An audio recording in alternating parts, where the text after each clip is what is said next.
Hey guys, how you doing today? My name is Dakota Tanksley. Welcome to my YouTube channel.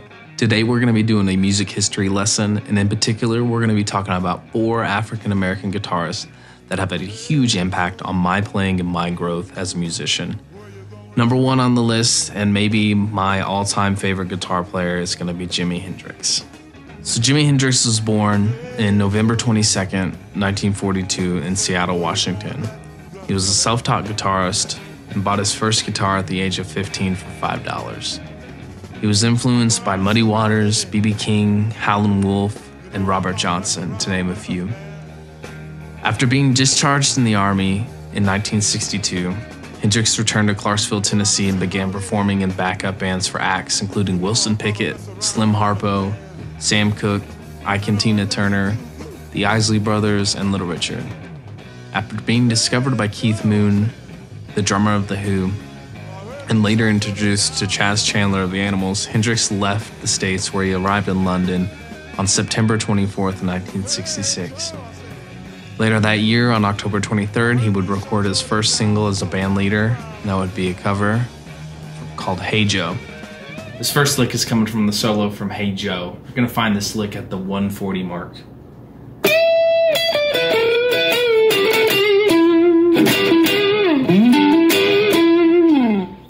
One more time.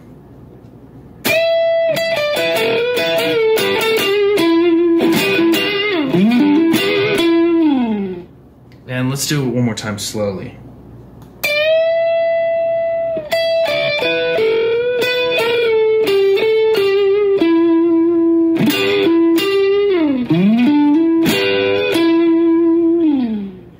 His next single would be Purple Haze, and the accompanying album, Are You Experience, blew me away the first time I ever listened to it all the way through. And it happened to blow everybody else away during the 60s too. Nobody had heard a guitar player like this before, and the things that he was doing, and his lyricism, his guitar playing, his songwriting was amazing, and hugely influential to everybody around him at the time. It was all his own, and I must have spent months and months absorbing that record. One song in particular that I learned a lot from is The Wind Cries Mary. And that taught me a lot about how he would play lead and rhythm at the same time, by his use of a thumb over chord and using chord inversions. He would add these kind of frills and ornaments to the chords to really just fill out the sound big. So I want to kind of check out what he does on The Wind Cries Mary, and maybe you can kind of utilize this in your playing as well. Let's check it out. So lick number 2 is going to be from The Wind Cries Mary, and it's going to be kind of a stylized lick. So Hendrix did a really cool thing where he would use inversions of chords. In particular, the will go.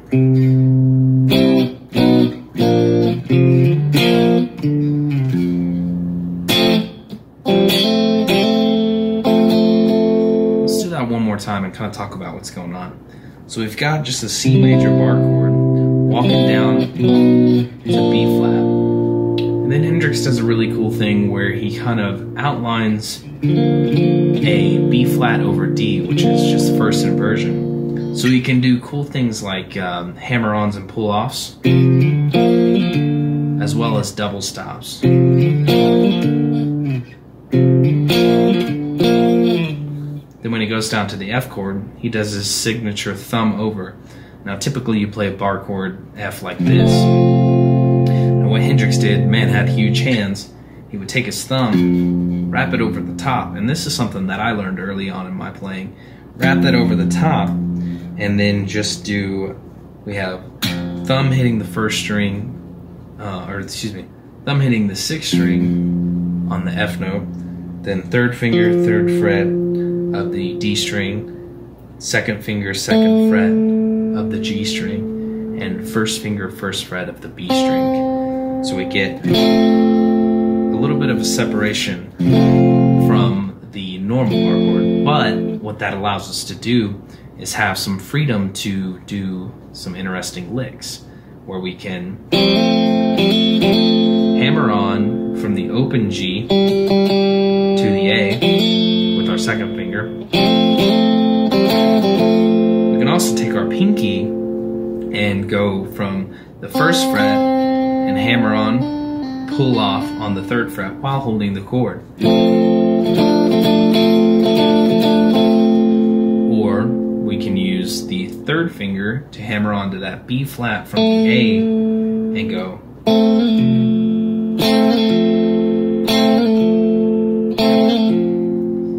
So Hendrix would later go on to release 2 more studio albums, Axis Boldest Love and Electric Ladyland, plus 1 live album with a different band called Band of Gypsies. Hendrix is the most influential guitar player ever, especially in the rock community. It's almost impossible to listen to any great guitar player after him and not hear a little bit of their nuance and style derived from Jimmy. Hendrix was everything to me as a guitar player.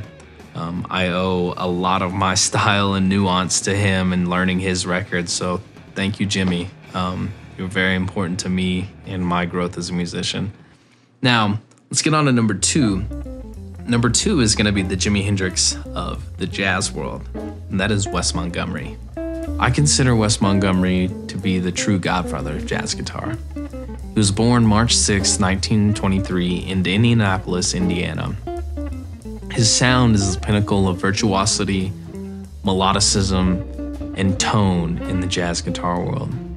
He began seriously playing at the age of 20 after hearing a Charlie Christian record, who happened to be the first electric jazz guitar player. He spent night and day learning his solos note for note and would perform in clubs copying Charlie's solos. He got a break in 1959 at the age of 36.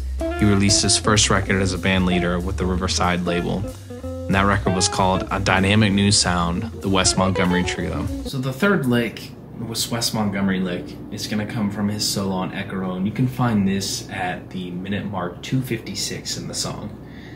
It's going to sound like this. Now what I've done is I've thrown it in the neck pickup, and I'm rolling the tone back a little bit just to kind of get a little bit of a darker sound. So that lick goes.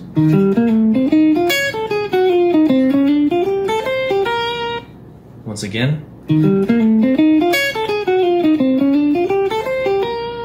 Now that's going to be going on over a C minor 7, F, B major, C minor 7, F7, B major 7.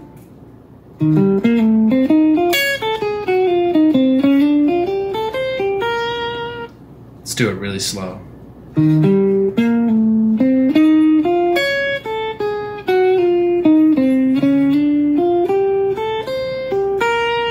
And last time.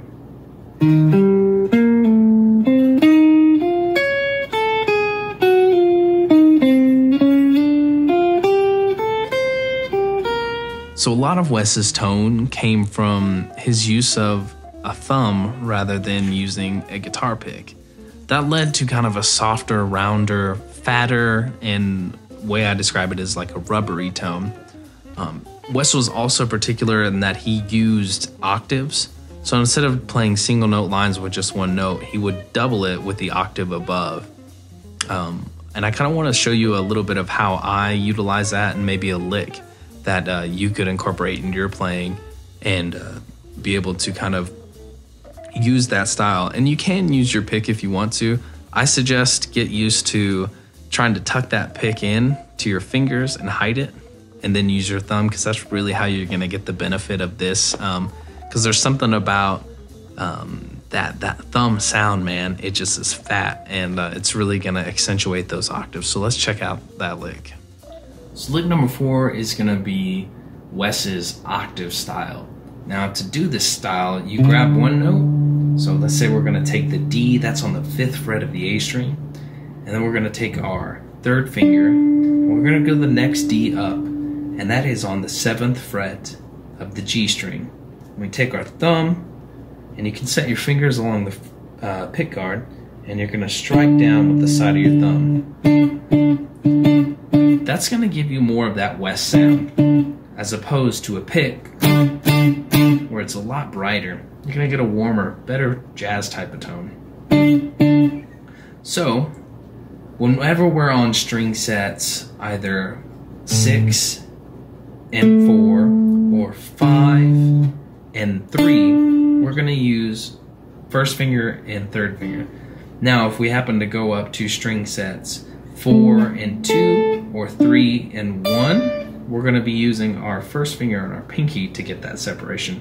Because of that jump, or with the B string being down a half step and being the third as opposed to a fourth tuning, it does open up a little more. So, first lick is going to sound like this. One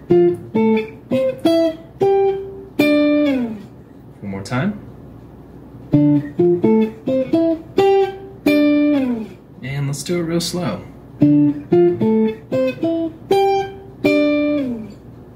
And last time.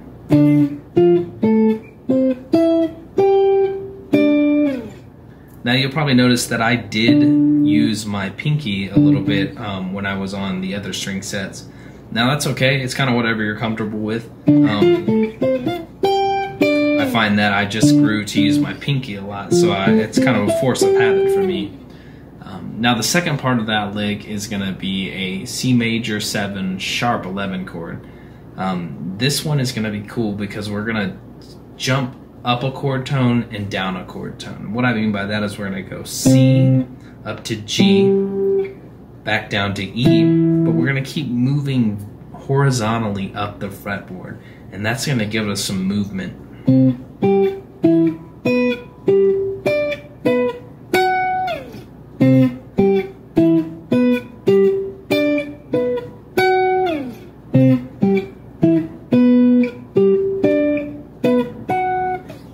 Cool. And one more time, really slow.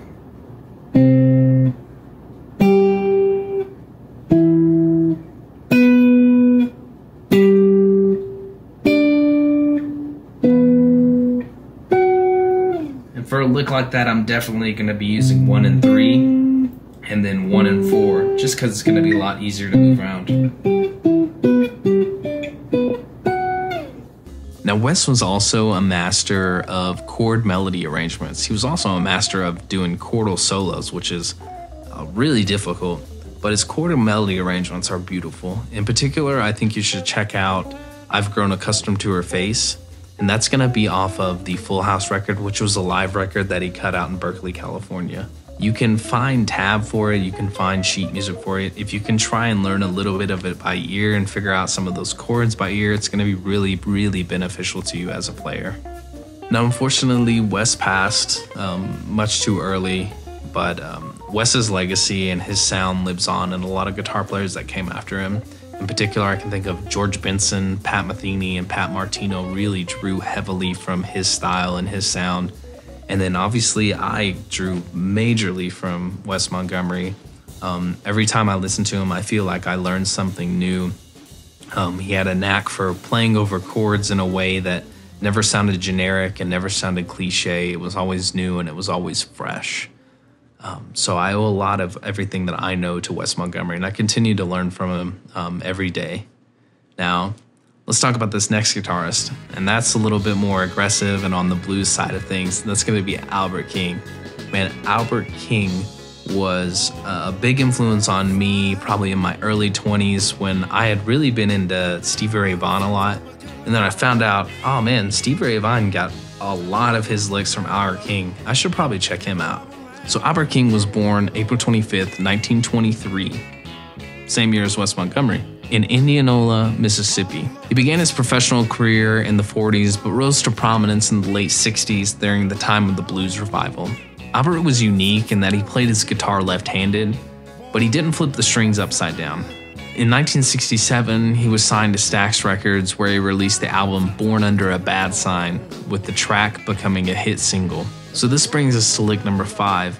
This is a lick that I can hear in Stevie Ray Vaughan's playing, in Jimi Hendrix's playing, in John Mayer's playing, and I hear it all the time in my playing. So let's check it out. This is from Born Under a Bad Sign.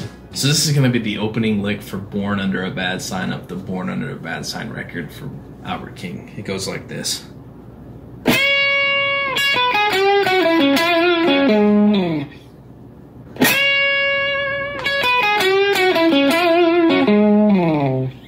Now to me, that sounds a lot like Hendrix. I hear a lot of Hendrix's nuances come from Albert King.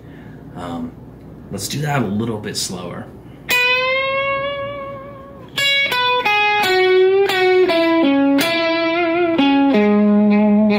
time.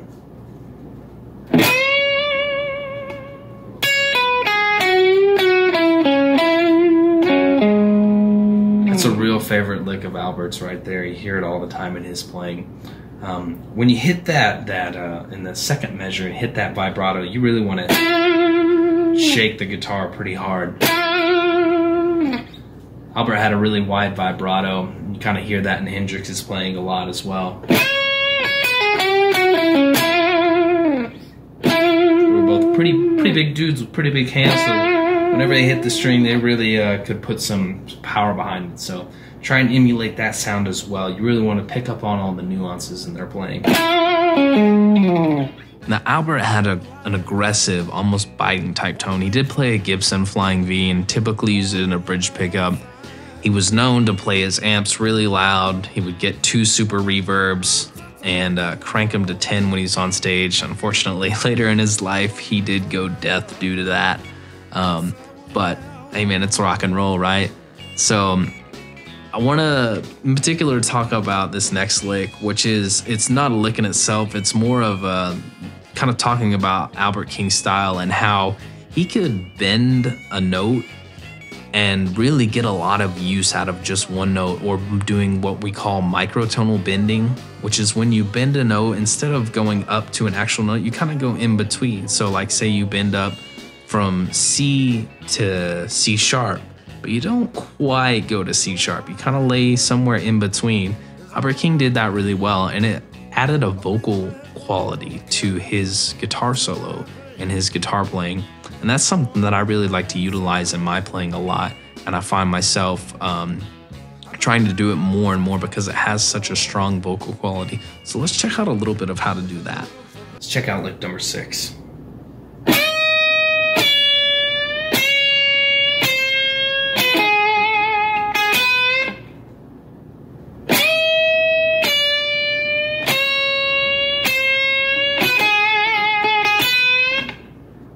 Let's do that slow.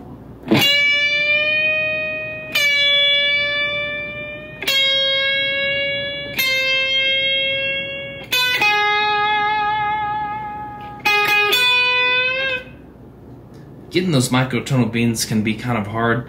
So what you want to do is bend up a half step and hear what that sounds like. And then try and figure out what's right in between.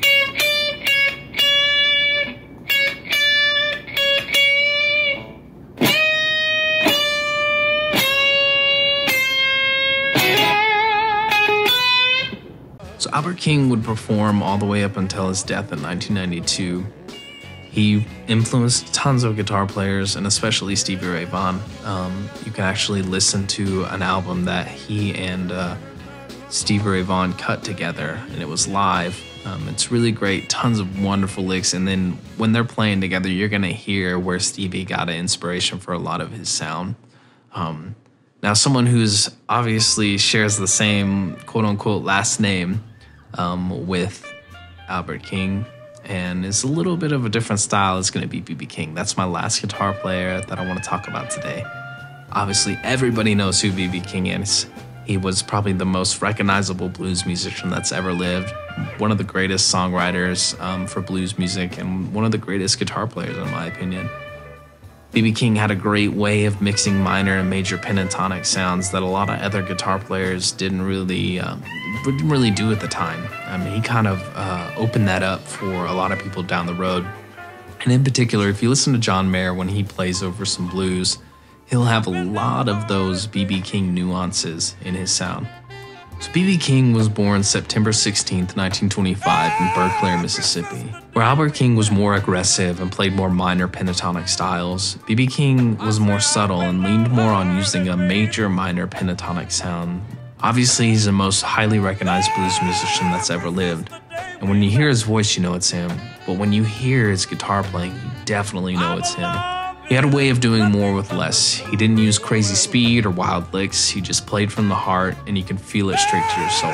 BB's career began in the late 40s, early 50s in Memphis, Tennessee.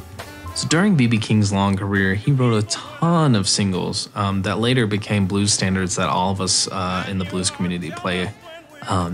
One in particular is How Blue Can You Get?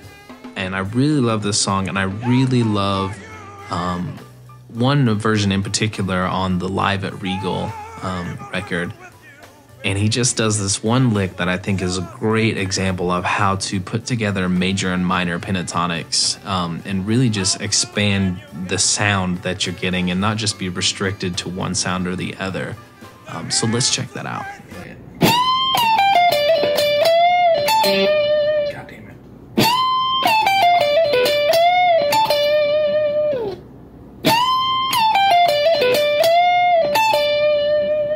So this lick really shows how great B.B. King was at mixing minor and major pentatonic sounds. This is from the song How Blue Can You Get, live at the Regal Theater. Let's take it really slow.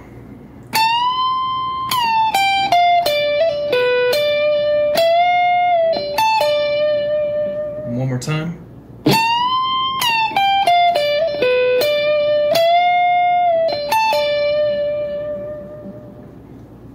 So that lick is a great example of how to blend minor and major pentatonics. Now, that's just a lick. I think we should also try and kind of break down what we call the B.B. King box. And that's just a particular spot on the fretboard where the minor and major pentatonic sit very well together under the fingers, and you're kind of able to go in between the two very easily. It works really great over the 1, the 4, or the 5 chord. Doesn't matter. So with that last lick, we were working kind of in what's called the B.B. King blues box. Now, this is kind of a mixture of a minor and major pentatonic shapes, the major being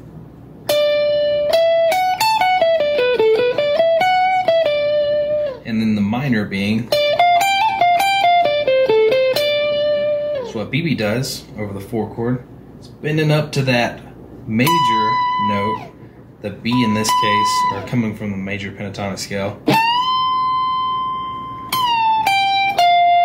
adding that minor pentatonic sound when we're hitting that F, and then hammer on pull off on the E, which is part of that major pentatonic sound, back to the B, D, bending up slightly to the F, and it's not quite all the way to the F, it's in between.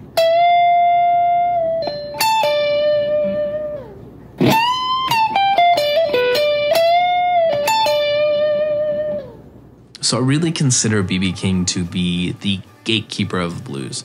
And by that I mean that if you're gonna become a great blues guitar player, you've got to learn B.B. King songs. You've got to learn the standards, and you've got to learn some of his licks.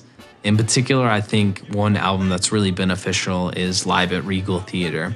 Now, there isn't a ton of playing by B.B. on this one, but the playing that is there is so rich and so full that you will get a lifetime of great blues licks out of it. So check out Live at Regal Theater.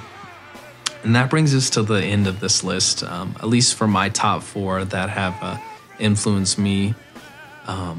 In particular, I want to just say that the point of this video is to help educate and help show my influences, and especially how African American music has influenced me, and how I am extremely grateful that I've been able to learn so much from these 4 guitar players.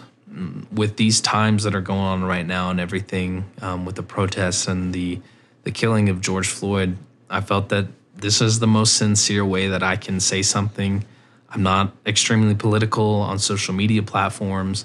I don't feel that that's the best space for me to voice how I feel. I feel that me talking about the importance of African American culture and African American music is the best way that I can help. So I really hope you've enjoyed this video. I hope you enjoyed the licks. Please check out the description below. I'm going to give you the tabs for everything that we went over today, and as well as links to all the albums that we talked about. Give us some listens through on all those albums. Really absorb that.